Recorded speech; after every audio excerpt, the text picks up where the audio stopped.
World. This is Gertrude here in Wellington, New Zealand.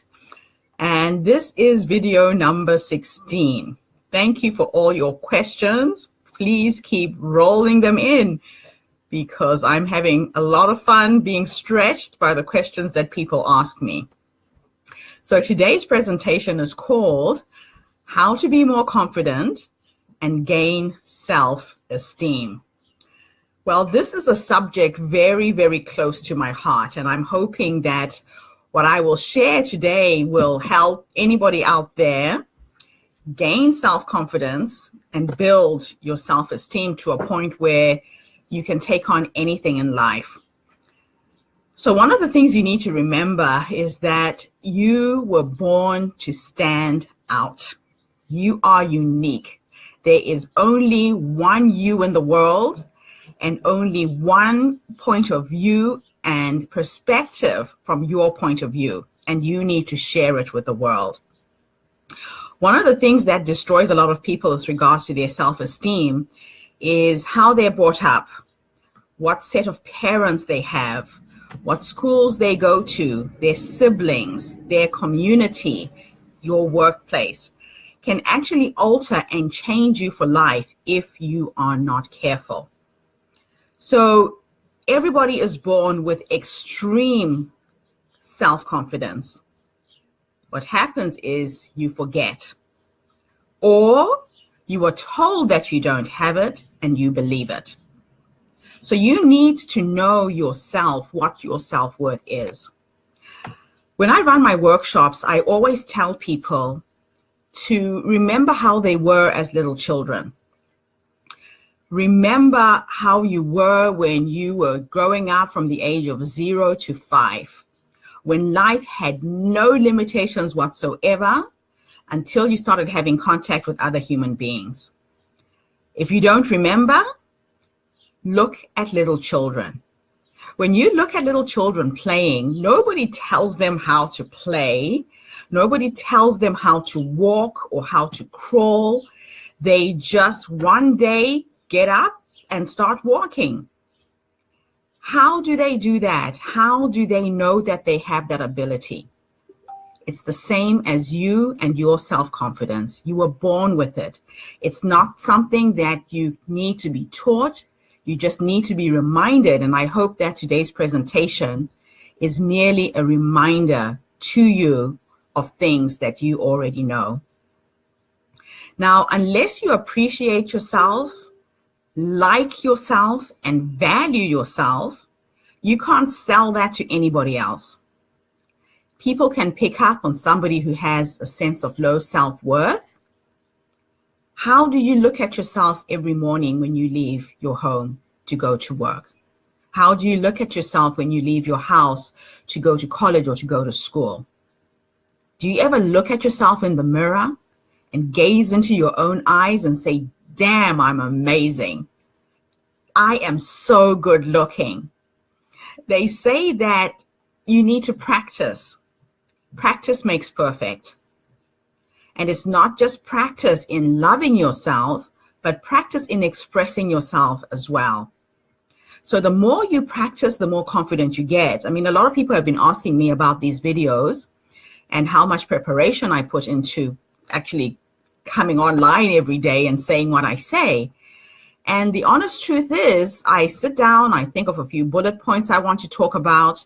I haven't scripted any of this, and I just start speaking. And I haven't been like this all my life. It's been years and years of speaking in front of other people, gaining confidence in my ideas, in my views, and knowing that what I have to share does have some value. So I do value my point of view, and I know because I get the feedback from people who either hear me giving a keynote presentation, and they'll say, Gertrude, what you said that day changed my life. And I look back and I think, wow, that was something that came out of my head, and it's affecting other people in this way. And so my confidence gains. So I know it's difficult sometimes to be self-confident or to build your self-esteem. But I want to leave today's presentation having given you a few ideas on how to do it. I think if you focus on who you are becoming, it becomes a little easier. So who is out there that you admire the most? Is it your mother? Is it your father? Is it an uncle? Is it an aunt? Is it a celebrity? The person that I admire the most in the world is Oprah. And every time I see her standing and speaking, she oozes self-confidence. You can see that it is coming out of every single pore in her body. And I wonder to myself, how does she do that? I want to be like that. So observe the people around you, because successful people, like I keep saying, leave clues. And remember that your mind is a goal-seeking device.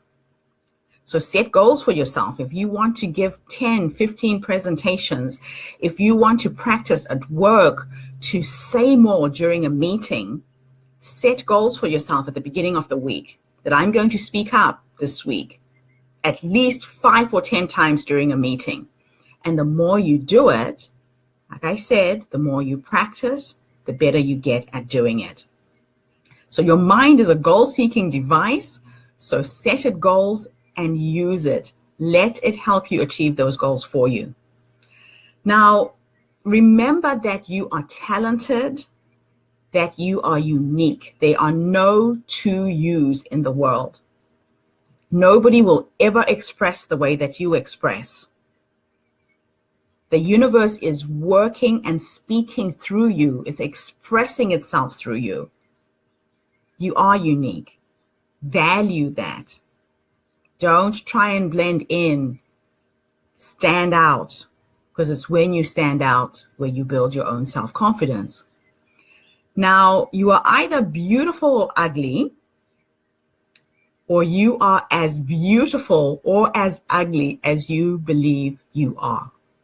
Have you ever looked at people who are not extremely good looking, in quotes, but they exude so much self-confidence?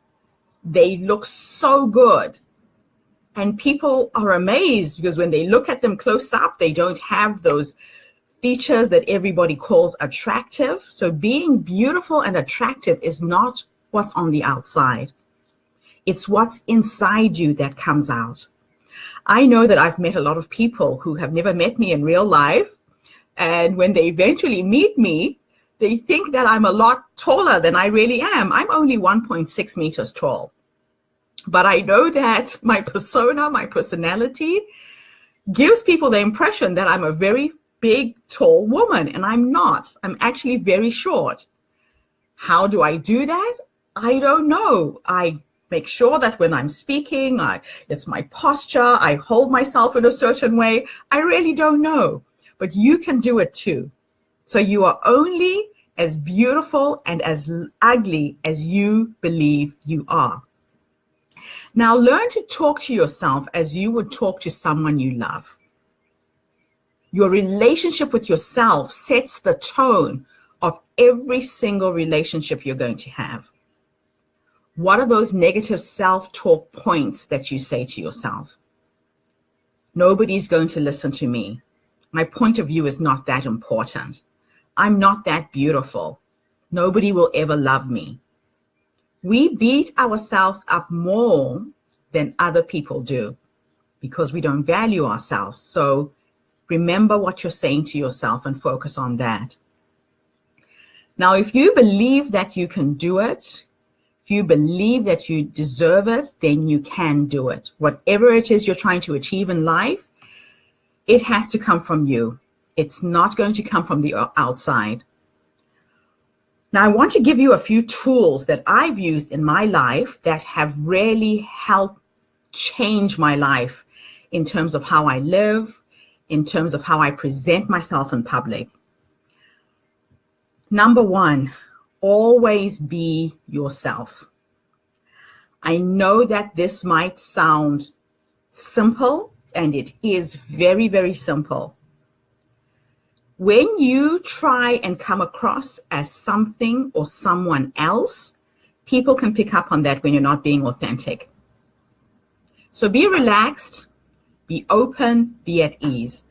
And a lot of times, just your posture, the way you hold yourself can help you do that. When people are tense, they normally cross their arms, they hunch their shoulders. Relax, open yourself up and see what happens. Believe in yourself, have the faith in yourself, and let people see the real you with all your warts, with all your flaws, your quirkiness, your imperfections, your weirdness, and then the magical person who is you will be seen and will come out. Now, act from your potential. I know it's hard to change how you are right now, but if you act from the point of view of what you would like to become, you become it. I started watching Oprah's videos over and over and over again. And I just started copying and emulating how she puts herself across. And magical things have happened for me because of her. Visualize yourself radiating confidence in new situations. So if you're going for a job interview and you're really scared, sit at home before you go. Sit behind a desk. Imagine there's somebody on the other side of the desk that you're going to be speaking to, and visualize how confident you're going to be during that interview. If you can see it in your mind's eye, you can do it in reality. I've already talked about a positive body language. So your body language gives you away. If you're tense, you will clench your hands, you will keep them gripped on your lap, your shoulders will hunch, and remember to breathe, especially when you're speaking. The more you breathe, the more you slow down how you're speaking. So just remembering to breathe. I know it sounds stupid. I know it sounds silly, but you will be amazed at how people tense up and forget a very simple thing as how to breathe. So it's not what you are that is holding you back. It is what you are thinking about that holds you back. So it has got nothing to do with how you are, but more to do with how you think of yourself. Now, they say that sometimes the hardest thing to wear is your own skin. Learning to be comfortable in your own skin. I remember the first time I felt really comfortable. I felt like my soul and my flesh were perfectly molded. I was 37 years old. So if you are younger than 37, don't worry. It comes with time. And at the age of 37, I published my first book. And I remember hearing the reaction from people who had read the book. I remembered how people started literally bowing and scraping at my feet because I had just managed to string together 250 pages of text and called it a book and called myself an author. I became another person. And I started wearing my skin with so much pride. And this applies especially to people of color. Being a person of color in an area where you are a minority, it can be very challenging. And I've been living in a country for 17 years where there are not many Black people around me. Learning to be comfortable in my own skin has taken me a while. So be conscious of it. And when you're conscious of it, you can change the way you feel about yourself inside. So your value does not decrease based on someone else's ability to see your worth. This applies especially to the workplace when you have a boss who doesn't value you as a person, who doesn't value your skills. They say that when somebody pays you a salary, they're telling you how much you're worth and you're accepting it. So if you are thinking right now that I need to change my job, I am worth so much more than this, I have so much value to give, and the company I'm working for don't recognize it, make that move. You put yourself in that position and you can take yourself out. I'm going to conclude today's presentation with this. Carl Jung said, I am not what happens to me. I am what I choose to become. Now, for those of you who know me, if you knew the village where I was born in Africa, I could have been born there, I could have died there, I could have amounted to absolutely nothing. But I was blessed to have two amazing parents who showed me at a very early age that I could be anything I wanted. So I hope you enjoyed today's presentation. Please keep firing all of your ideas and questions at me. I love your participation because now almost every single day I have 2, 3, 4 topics that I can talk about.